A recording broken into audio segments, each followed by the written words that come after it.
Welcome back to my channel दोस्तों।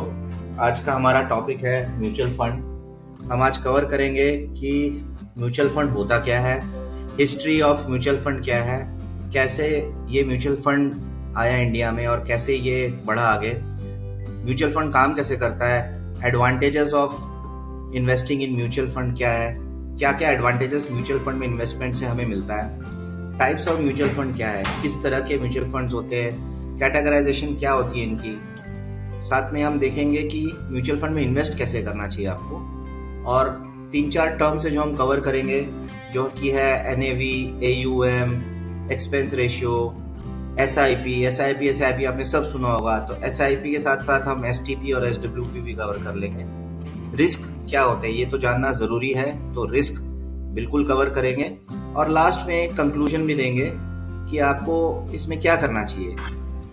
यार mutual fund होता क्या है? म्यूचुअल फंड होता सिंपल है।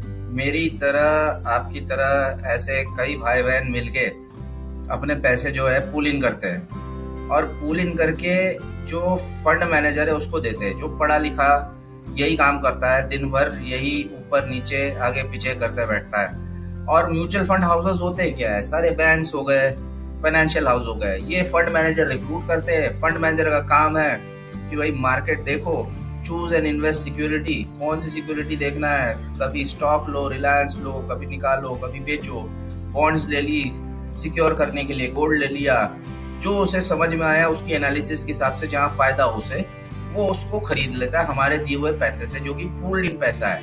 मतलब 10,000 करोड़, 12,000 करोड़, 5,000 करोड़ हमारे सब भाई बहन मिलकर जो इसको देते हैं। अब ये फंड मैनेजर जो जनरेट करता है इनकम, वो बन जाता है हमारा रिटर्न और इसको मिल जाता है हमारे भाई बंधुओं को वापस। मिलता कैसे वापस? मिलता ऐसे कि भाई आपने 10,000 डाले तो आपको उस हिसाब से मिलेगा, किसी ने 1 लाख डाले तो उसको उस हिसाब से मिलेगा, किसी ने 500 डाले तो उसको उस हिसाब से मिलेगा। तो म्यूचुअल फंड जो है सिंपल स्ट्रेट कट ये है कि सारे लोग मिलके पैसे दो किसी म्यूचुअल फंड मैनेजर को, वो पैसे घुमाएगा मार्केट में और आपको रिटर्न बना के देगा। As simple as that. अब देखते हैं हम हिस्ट्री ऑफ म्यूचुअल फंड क्या है।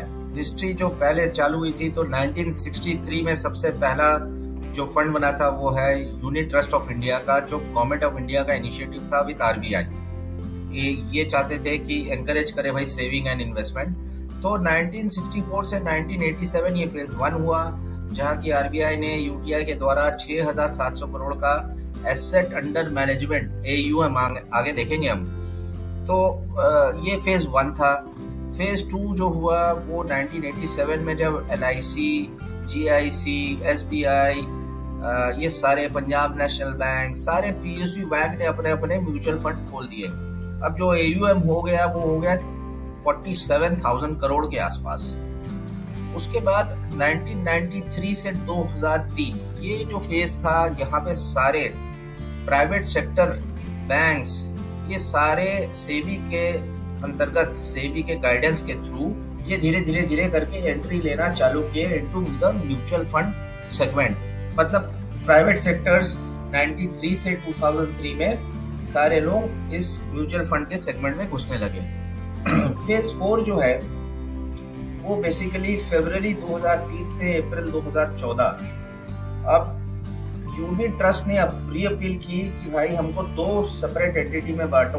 वो है specified undertaking of unit trust of India, जिसे सूटी कहते हैं, और unit trust UTI mutual funds, जो कि सेबी के अंडर काम करना चाहता है। तो ये सारे चीजें चलती रही 1 साल।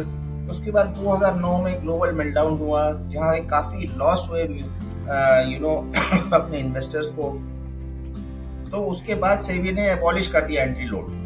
तो ये सारी चीजें 1 साल में हुई। अब जो फेज चल रहा है वो 2014 से चल रहा है। 2014 इम्पोर्टेंट क्यों है और 2012 इम्पोर्टेंट क्योंकि सेबी ने सितंबर 2012 में बहुत सारे प्रोग्रेसिव मेजर्स डाल दिए to reenergise the Indian mutual fund industry, और म्यूचुअल फंड को पेनिट्रेशन करने के लिए उन्होंने काफी कदम उठाए। तो अभी का जो फेज चल रहा है वो काफी अच्छा चल रहा है और गोल्डन पीरियड चल रहा है मेरे दोस्तों।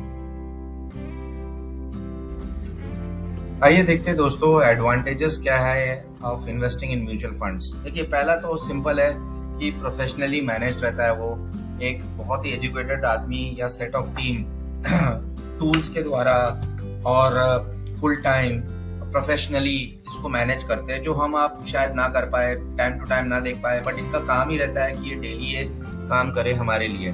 तो प्रोफेशनली मैनेज्ड पोर्टफोलियो मिलता है आपको। दूसरा होता है रिस्क डाइवर्सिफिकेशन। रिस्क डाइवर्सिफिकेशन मतलब होता है कि इसने कोई हाई रिस्क क्लास भी एसेट खरीदा और कोई लो रिस्क क्लास भी एसेट खरीदा, तो ये बैलेंस कर देते हैं हमारा फंड। तो ये रिस्क को काफी अच्छी तरीके से मैनेज करते हैं। अफोर्डेबिलिटी एंड कन्वीनियंस सिंपल है जी, 500 रुपए से लेके आप 1 लाख रुपए और प्लस ये सब म्यूचुअल फंड आप खोल सकते हो। तो स्मॉल अमाउंट्स में भी डाल सकते हैं लोग, तो काफी अफोर्डेबल है। लिक्विडिटी है, जब चाहे निकालो। आपको लगता है कि भाई इसको निकालना है, फंड की जरूरत है, प्रॉफिट में हो, पैसे निकाल लो। कुछ ब्लॉक्ड फंड्स रहते हैं, मतलब कुछ लॉक इन पीरियड वाले रहते हैं, ईएलएसएस, चिल्ड्रन फंड्स एक्सेट्रा, पर ठीक है। अदरवाइज मोटा माटी सारे फंड्स लिक्विड रहते हैं, तो जब भी चाहिए आपको पैसे की जरूरत हो उसको निकाल लो। लो कॉस्ट है, देखिए कॉस्ट बड़ा लो है। आप एक 10,000 शेयर रिलायंस के खरीदो वर्सेस वो फंड्स खरीदो जो कि रिलायंस में इन्वेस्ट कर रहा है, तो आपका कॉस्ट काफी कम हो जा रहा है। तो इसी हिसाब से मेरे हिसाब से ये काफी अच्छा है, और इसकी एक्सपेंस रेशियो भी बहुत मिनिमम है। लो कॉस्ट से ये भी हम कह सकते हैं कि जो ये हमें चार्ज करते हैं बड़ा ही लो होता है। तो इसको सेबी मैंडेट भी करती है, आगे भी हम देखेंगे इसको। और ये वेल रेगुलेटेड है, जैसा मैंने कहा कि SEBI, security and exchange board of India, इसको प्रॉपरली रेगुलेट करती है। आपके पैसे इधर से उधर नहीं जा सकते, कोई भी ऊपर नीचे गलत काम नहीं कर सकता आपके पैसों के साथ। और साथ ही टैक्स बेनिफिट भी है। ईएलएसएस जैसे स्कीम है, अप टू 1.5 लाख आप टैक्स 80C के अंदर आप ले सकते हो, और ये काफी इजी टू यूज भी है। मेरे हिसाब से ये आज की डेट में जितने ऐप्स आ गए हैं, तो ये ऑन द फ्लाई है, कभी भी खरीदो कभी भी बेचो।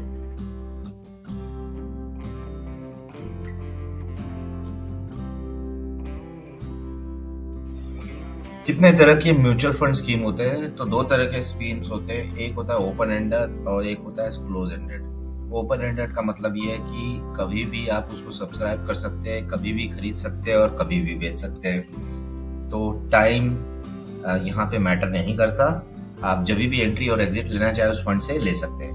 क्लोज एंडेड स्कीम, इसमें ऐसा होता है कि ये जब ओपन होता है तो ये इनिशियल ऑफर के टाइम पे ही आप ले सकते हो, और इसकी एक मैच्योरिटी डेट रहती है, उसी के टाइम आप उसको बेच सकते हो, और इसका एक फिक्स मैच्योरिटी डेट रहता है। तो दोस्तों 2 तरह की स्कीम्स है, open ended and close ended.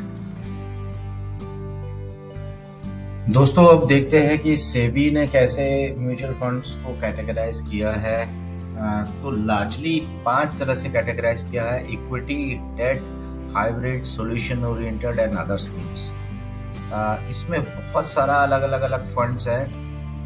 इस वीडियो में तो इसको कवर हम नहीं कर पाएंगे, हालांकि इसके लिए मैं एक सेपरेट इंडिविजुअल वीडियोस बना दूंगा for equity, debt, hybrid, solution oriented and other schemes. बहरहाल इक्विटी में जो ज्यादातर लोग जानते हैं वो है large cap, mid cap, small cap, उसके आगे नहीं जानते। डेट में जो जानते हैं वो है ओवरनाइट, कुछ समझ गए, कुछ गिल्ड समझते हैं। तो इसका एक डिटेल वीडियो हम बनाएंगे।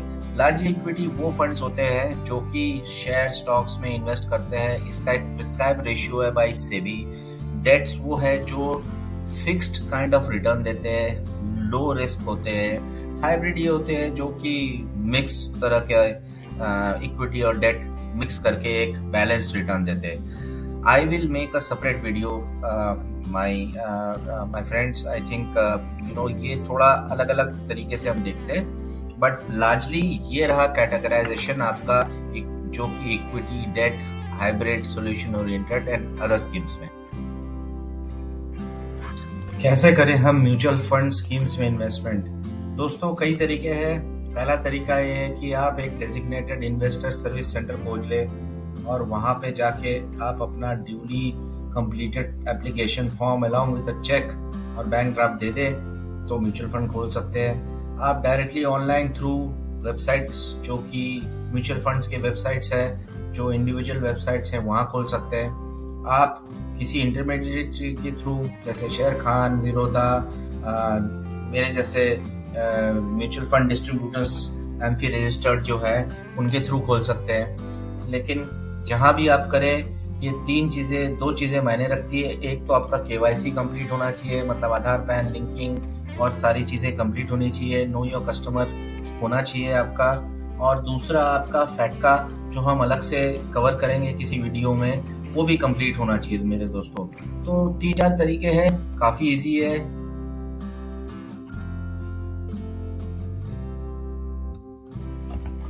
आइए दोस्तों देखते हैं अब एनएवी क्या है। आपने बहुत सुना होगा एनएवी का मतलब होता है net asset value. Net asset value है ना। तो द परफॉर्मेंस जो एक म्यूचुअल फंड स्कीम होती है वो एनएवी के द्वारा डिफाइन होती है। एनएवी है क्या? NAV is per unit of the market value of securities of a scheme divided by the total number of units of the scheme।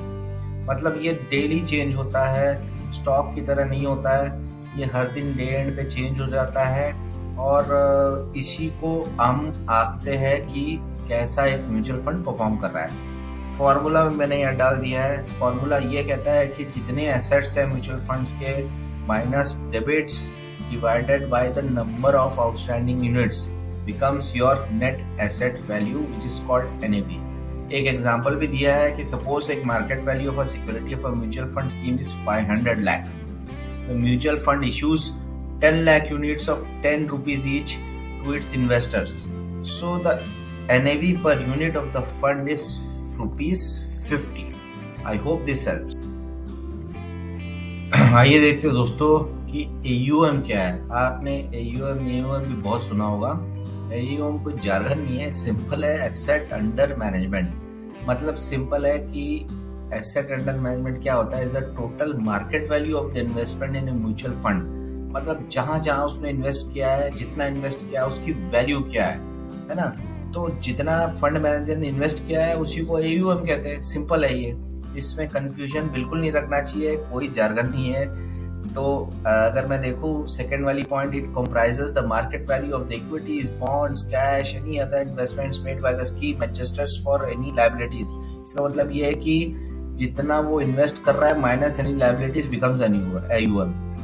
Largely एक थंब रूल ये है कि जितना AUM बढ़ता है इसका मतलब ये है कि लोग हमारे आपके जैसे इंटरेस्ट ले रहे हैं उस म्यूचुअल फंड में। ठीक है दोस्तों।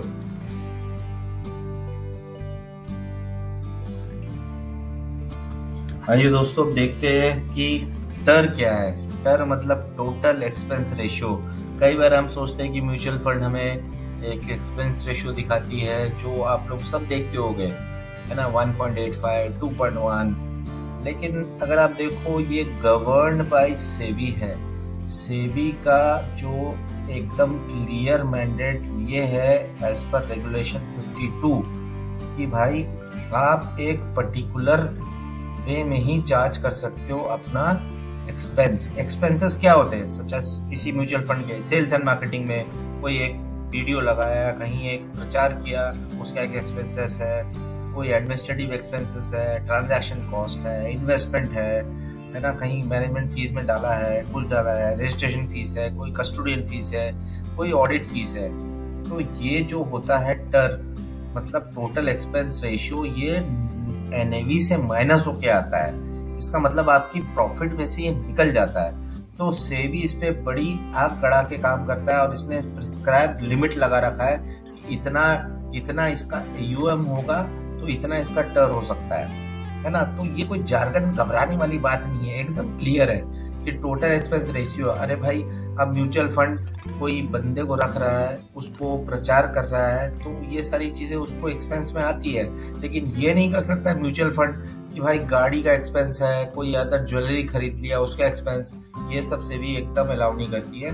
तो इसका मतलब क्या है, घबराने वाली बात नहीं है। एक्सपेंस रेशियो जो है म्यूचुअल फंड का बड़ा कम है और एक प्रिस्क्राइब्ड है। इसके लिए भी सेपरेट वीडियो हम बना देंगे दोस्तों। आइए देखते हैं अब रिस्क इन म्यूचुअल फंड क्या है। देखिए म्यूचुअल फंड में क्या होता है, हमने पैसे दिए, म्यूचुअल फंड का जो मैनेजर है उसने किसी जगह वो फंड इन्वेस्ट किए, अब वो फंड अचानक से परफॉर्म नहीं कर रहा है, नीचे आ गया, तो वहां पे लॉस होता है। तो इसका मतलब हमारा NAV नीचे जाएगा, जिसका मतलब ये होता है कि हमारा प्रॉफिट नीचे जाएगा। तो ये सारे रिस्क एसोसिएटेड है। लार्जली म्यूचुअल फंड के रिस्क अगर हम देखें तो कोई भी म्यूचुअल फंड स्कीम गारंटीड नहीं देता है। आप एक डिस्क्लेमर देखोगे हर एक म्यूचुअल फंड ऐड में या कोई वीडियो में या कहीं भी कि mutual funds are not guaranteeing any return. तो ठीक है, ये कोई बात नहीं है, बट लार्जली ये हेज रहते फंड्स, तो रिस्क रहता है, बट ठीक है, देख सकते हैं इसको। दूसरा क्या होता है कि ट्रेडिंग वॉल्यूम कितना हुआ, सेटलमेंट कितना हुआ, लिक्विडिटी कितनी है, डिफॉल्ट कितना है। तो पॉसिबल लॉस ऑफ प्रिंसिपल हो सकता है। आपने 500 रुपए लगा के 5 लाख कर दिए उसको, हो सकता है वो 5 लाख धीरे धीरे कम हो जाए, पर ठीक है, रिस्क तो ये लेके चलना पड़ता है। और दूसरा क्या है, interest rate, price, value of security मतलब इक्विटी जहाँ पे वो म्यूचुअल फंड मैनेजर डाल रहा है वो फ्लक्चुएट करता है। तो इस हिसाब से हमारा जो एनएवी है ऊपर नीचे हो सकता है। बट लार्जली आप देखो इन अ ब्रॉड हराइजन, से बीते वर्स से वर्स म्यूचुअल फंड भी हमें 10% का रिटर्न तो नहीं देता दोस्तों, जो एक एफडी के मुकाबले कहीं अच्छा है। लार्जली मैं 4 तरह के रिस्क देखता हूँ। रिस्क ऑफ लूजिंग मनी, हाँ ठीक है, बढ़ गया फिर घट गया तो पैसे वहां चले गए। प्राइस रिस्क वही है, लार्जली रिलायंस में आपने सही टाइम पे पैसे अगर फंड मैनेजर ने डाल दिए और रिलायंस बढ़ गया तो पैसे है, और अगर गलत टाइम पे डाला और ठीक ठाक नहीं किया तो रिलायंस अचानक से नीचे आ गया चेयरमैन ने रिजाइन कर दिया समझो, तो प्राइस नीचे आ गया रिलायंस का, और उसकी एक्सपोजर रिलायंस पे अगर 15% है तो फिर ऑब्वियसली म्यूचुअल फंड जो है नीचे आएगा ही आएगा। Liquidity risk of listed security, कई बार लिक्विडिटी में इशू आता है तो वहां पे भी एक रिस्क है। इवेंट रिस्क, अब देखिए कोरोना में क्या हुआ, कोरोना में पूरा का पूरा म्यूचुअल फंड सेगमेंट ऑलमोस्ट 25 से 30% नीचे आ गया। हमारे क्लाइंटों को हमने तब बोला कि इसको खरीदो, अब खरीदो, लमसम डालो, तो हमने हेज कर दिया। तो इवेंट रिस्क तो रहती ही है, वॉर आ गया अभी यूक्रेन रशिया का, कभी कुछ है, कभी रिसेशन चल रहा है यूएस का, तो ये सारे इवेंट बेस्ड रिस्क रहते हैं म्यूचुअल फंड में। हालांकि that's the right time to invest, घबराने की बात बिल्कुल नहीं है। दोस्तों हमारा कंक्लूजन ये है ऑन म्यूचुअल फंड्स कि आप जितना जल्दी इसको चालू करें उतना बेहतर है आपके लिए। हर एक म्यूचुअल फंड का ऑब्जेक्टिव डिफाइंड होता है, तो वो आपकी फाइनेंशियल ऑब्जेक्टिव से मैच करना चाहिए, तो उन्हीं फंडों में इन्वेस्ट करें जिसकी ऑब्जेक्टिव और आपकी फाइनेंशियल ऑब्जेक्टिव सेम हो। डाइवर्सिफाई करें आपकी पोर्टफोलियो को हमेशा, debt, liquid funds, equity, solution oriented, आपका पोर्टफोलियो हमेशा डाइवर्स रहना चाहिए। और हमेशा आपका जो फाइनेंशियल प्लानर है, चाहे वो हम हैं चाहे कोई और है, उसकी एडवाइस बिल्कुल ले और चेक करे उसकी रिस्क क्या है उस फंड्स की, डेफिनेटली चेक करे उसको। बाय ऑन डिप्स, कभी भी आपको कोरोना, कोविड या रिसेशन जैसा माहौल मिले और वो म्यूचुअल फंड नीचे चला जाए तो buy on dips through lump sum investments, ये मेरी राय है। Mutual funds create wealth, yes they absolutely create wealth, so please invest, stay invested। और दूसरी चीज और सबसे आखिरी चीज कि आपको अपनी पोर्टफोलियो का रिव्यू पीरियोडिकली करना पड़ेगा। आपके पैसे भाई रिव्यू तो आपको करना ही पड़ेगा। Signing off now, this is Surojit from money mentors. Keep logging in, keep subscribing, thank you.